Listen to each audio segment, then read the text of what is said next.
Hoy quiero referirme para usted sobre Los impostores, de Claudio X González a Televisa. Y quiero comenzar también con una cita del periodista Julio Scherer García. El pasado importa tanto como el futuro. Son dos tiempos que se acompañan.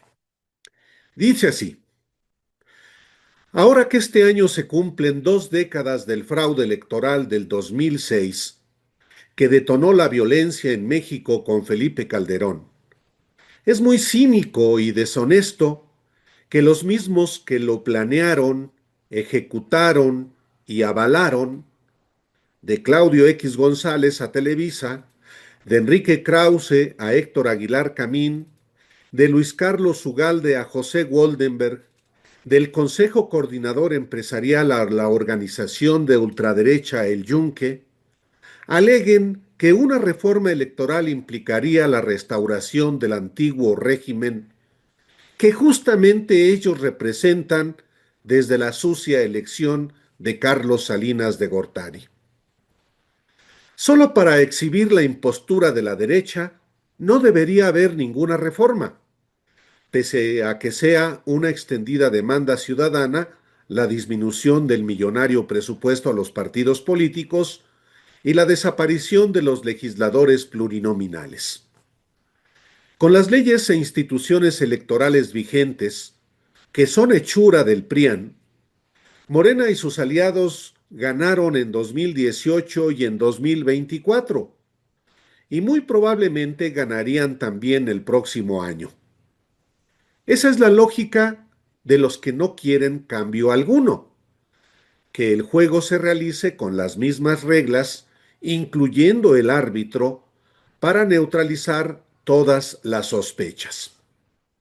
Y bueno, con las actuales reglas, vale recordarlo, se trastocó la frágil credibilidad del Instituto Federal Electoral, presidido por Woldenberg, cuando en 2003, sí, hace muchos años, PRI y PAN se repartieron a los consejeros electorales. Muchos no quieren que se recuerde, pero con esa acción, la captura del órgano electoral, se sentaron las bases para solapar conductas ilegales de los factores de poder que dieron lugar al fraude de 2006. Yo puse a los consejeros electorales. Entre Roberto Campa y yo los amarramos.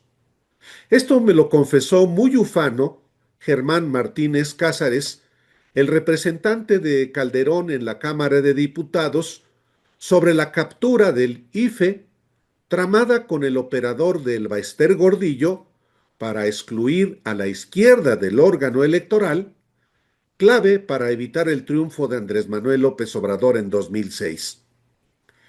Y hay que recordarlo con nombres y con apellidos. El PAN colocó a María Teresa González Luna Corbera, nieta de un fundador del PAN, a Arturo Sánchez Gutiérrez, compadre de Juan Molinar Orcasitas, así como a Andrés Albo y Rodrigo Morales Manzanares, amigos literalmente de borracheras de Calderón y sus asesores desde que buscó la presidencia de ese partido en 1995.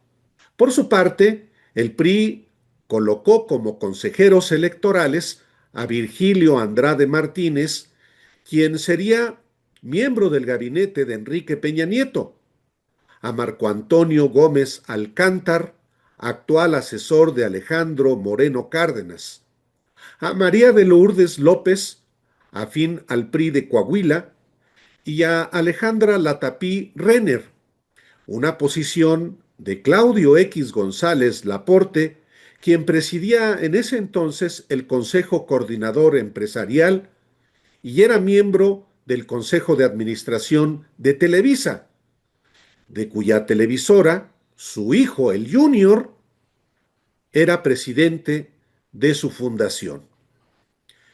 Este reparto, una simbiosis del PRIAN, lo coronó Luis Carlos Ugalde como presidente del IFE. Yo mismo fui testigo de cómo Elba Ester Gordillo, la secretaria general del PRI con Roberto Madrazo, fue su madrina y su padrino era Jesús Reyes Heroles González Garza, de quien era Ugalde asesor. Yo había pactado con Luis Carlos Ugalde una entrevista en un restaurante cuando recibió una llamada de la diputada priista, quien le prohibió hablar para que no se caiga la negociación. Le dijo que hizo para que fuera presidente del IFE, avalado obviamente por Calderón y por Fox. A Calderón, Ugalde lo invitó a su boda con Lía Limón, otra política emblema del PRIAN. Este grotesco reparto de 4 consejeros para el PAN y 5 para el PRI, que es clave para el fraude electoral del 2006, no mereció nunca ningún reclamo de la derecha como ahora. La captura del IFE, una acción antidemocrática, se justificó con el solo argumento de la mayoría legislativa del PRIAN, de la que ahora tanto se queja. Pero la verdadera razón era que se sentaban las bases para la impunidad en la embestida ilegal contra López Obrador. El propio Ugalde exhibió el nivel de sus relaciones con las élites del poder político y económico en un documento que publiqué después de que él renunció al IFE. Entre sus aliados, así los llamaba, estaban desde entonces los Claudio X González, padre e hijo, el expresidente Ernesto Zedillo, el magnate Alberto Balleres, fundador del ITAM, Pedro Aspe, secretario de Hacienda de Carlos Salinas de Gortari, el ex canciller Jorge Castañeda, entre otros. Ahora Ugalde es uno de los abajo firmantes del manifiesto del 3 de febrero contra una eventual reforma electoral propuesta por la presidenta Claudia Sheinbaum y que son pues casi los mismos que lo respaldaron también en un desplegado publicado el 3 de agosto de 2006, antes del fallo del Tribunal Electoral que declaró presidente electo a Calderón, que alegó que no hubo fraude en esa elección. Uno de los más prominentes firmantes de estos dos desplegados y de tantos otros, y jefe de uno de los grupos que han dominado al órgano electoral, Héctor Aguilar Camín, llegó a decir que las elecciones de su amigo Salinas de Gortari, de quien Claudio X González Laportes era consejero personal, fueron las menos inventadas en mucho tiempo, las más limpias, las más verdaderas. Sí, queda claro que los opositores a toda reforma son los que representan al antiguo régimen, los defensores de las elecciones fraudulentas desde Salinas de Gortari hasta Enrique Peña Nieto, en las que Televisa y TV Azteca fueron protagonistas con la propaganda y el ocultamiento.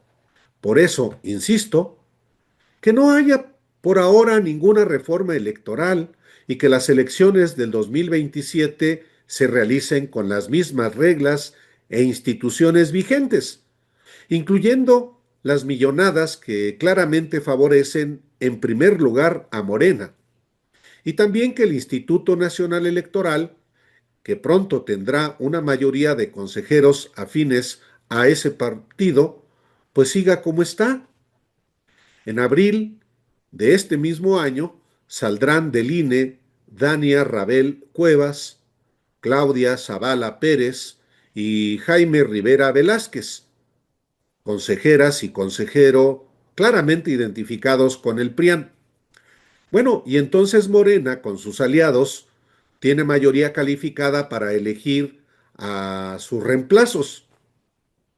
Ahora sí la derecha va a protestar por la captura del órgano electoral que cayó cuando el PRIAN lo hizo en 2003? Germán Martínez Cázares es otra vez diputado del PAN, después de usar a Morena como hotel de paso. Él y Margarita Zavala, quien también era diputada en esa legislatura, y todos los abajo firmantes van a decir que la captura del INE por Morena es autoritaria y la que ellos hicieron en 2003 fue democrática. No, son puros impostores. Gracias. Hoy.